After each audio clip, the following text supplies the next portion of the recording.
نحمدہ و نصلی علی رسول الکریم اما بعد فاعوذ باللہ من الشیطان الرجیم بسم اللہ الرحمن الرحیم۔ عزیز دوستو، السلام علیکم ورحمۃ اللہ وبرکاتہ۔ امید ہے آپ سب خیریت سے ہوں گے۔ آج میں اپنے دوستوں کے لیے درد دل کے آسان اور بہترین علاج کے ساتھ حاضر ہوا ہوں۔ درد دل کا علاج اگر صحیح کیا جائے تو یہ معمولی ادویہ اغذیہ سے ہی ہو جاتا ہے، مگر جو طریقہ معالج حضرات اختیار کیے ہوئے ہیں اس میں ہر پل ہر لمحہ مریض کے لیے خطرناک ہوتا ہے اور یہ علاج بھی تا حیات چلتا رہتا ہے۔ مریض کو ہارٹ پیشنٹ کا نام دے دیا جاتا ہے، یہ نام بھی کمال کا نام رکھا ہوا ہے۔ مریض نفسیاتی لحاظ سے اسی نام کے نیچے دبا رہتا ہے، پریشان زندگی سے مایوس رہتا ہے۔ میں اپنے بھائیوں کی خدمت میں پہلے اس کے اسباب عرض کر کے پھر علاج بھی ایسا کہ گھر میں استعمال ہونے والی عام سی چیزوں سے، اس گارنٹی کے ساتھ کہ یہ تکلیف دوبارہ بھی کبھی نہ ہوگی انشاءاللہ۔ لہذا درد دل کے اسباب، یہ تکلیف ایسے لوگوں کو ہوتی ہے جن کے خون و جسم میں سوداویت اور تیزابیت زیادہ ہو چکی ہوتی ہے، جس کی وجہ سے مریض کے عضلات شریانے سکڑ رہے ہوتے ہیں۔ قلبی شریانوں میں اچانک سکیڑ پیدا ہو کر درد دل ہو جاتا ہے۔ شراب خانہ خراب بھی یہی کام کرتی ہے۔ لذت و مسرت کے جذبات کی شدت سے بھی اچانک دل سکڑ جاتا ہے، جس سے اکلیلی شریانوں میں انقباض یعنی سکیڑ سے درد ہونے لگتا ہے۔ لذت اکثر جنسی جذبات سے حاصل ہوتی ہے، مثلا کثرت جمع، جنسی ملاپ کے مناظر، عشقیہ ناول، پیار و محبت کے مناظر، نقرسی مزاج جس میں جسم کی رطوبات کم ہو جاتی ہیں۔ ان رطوبات کے کم ہونے کا اثر صرف جوڑوں پر ہی نہیں پورے جسم پر ہوتا ہے۔ دل کی اکلیلی شریانیں سکڑ کر سخت ہو جاتی ہیں اور درد ہونے لگتا ہے۔ خون میں بھی رطوبات کی کمی ہوتی ہے، جس سے دوران خون میں رکاوٹ ہونے لگتی ہے، کلاٹ بننے لگتے ہیں، دل کے قریب شریانوں میں سدوں کی صورت پیدا ہو کر درد دل ہونے لگتا ہے۔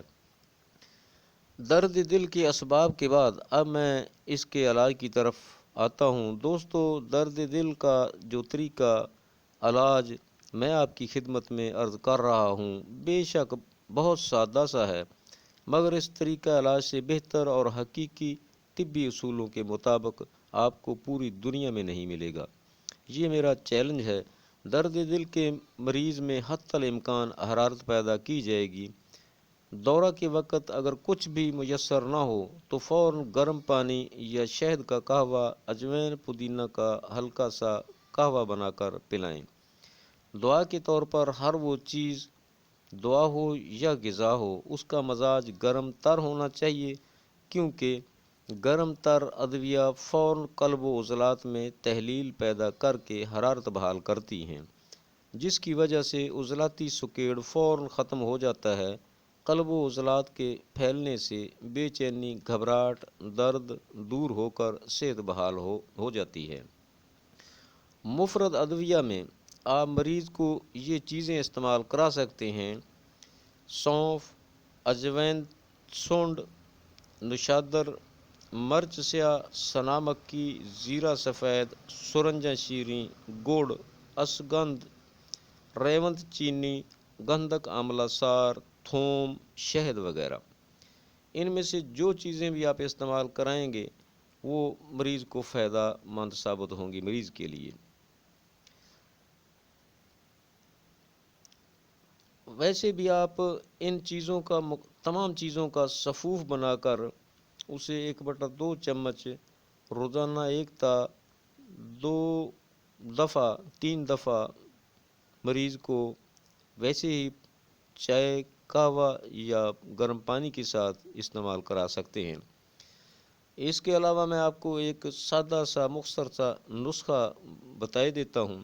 یہ نسخہ استعمال کریں، اللہ کے فضل و کرم سے یہ تمام ترشی اور تیزابیت جسم میں سے ختم کر کے صفرا پیدا کرے گا اور درد دل اور اس کے ساتھ ساتھ بہت سی خشکی اور سردی، خشکی اور گرمی کی علامات کے لیے فائدہ مند ثابت ہوگا۔